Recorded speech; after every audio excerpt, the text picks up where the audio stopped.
அதற்கு சிரித்துக்கொண்டு செல்வியின் அப்பா சொன்னார், நீ இருப்பதில் எனக்கு என்ன சிரமம் என்று சொன்னார்.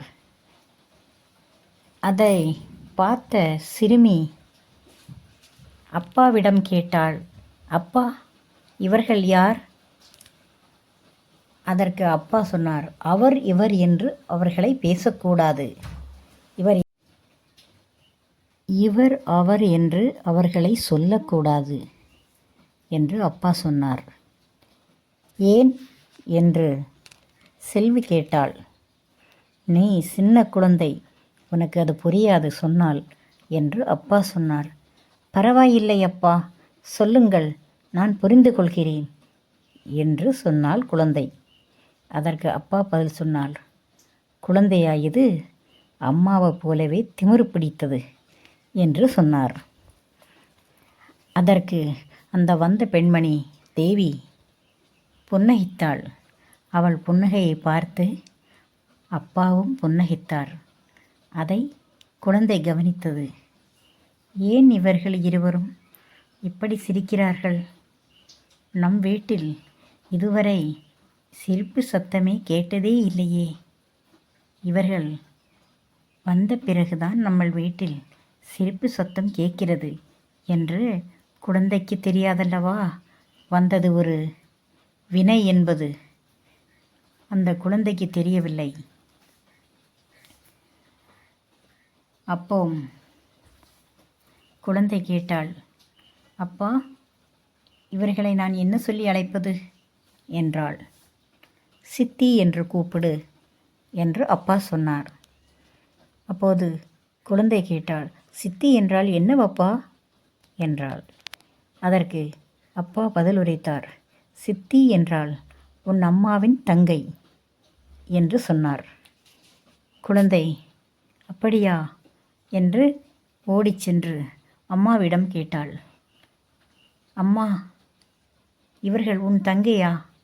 அப்பா சொல்கிறார்களே, அவர்களை நான் சித்தி என்று அழைக்க வேண்டும் என்று அப்பா சொன்னார் என்று சொன்னாள். அதற்கு அம்மா சொன்னார்கள், அப்படியா சொன்னார்?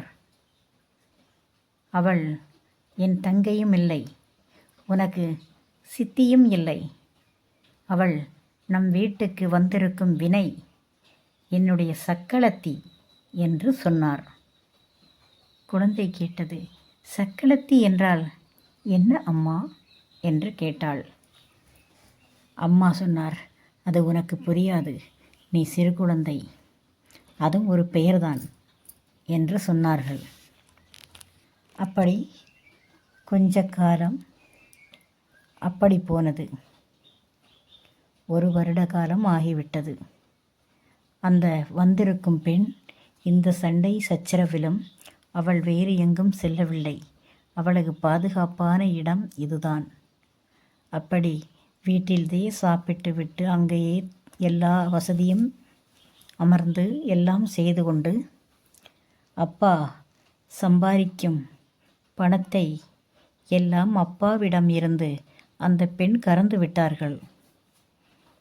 அப்பாவிடம் தம்படி கிடையாது, வீட்டுக்கு செலவுக்கு கொடுப்பதில்லை.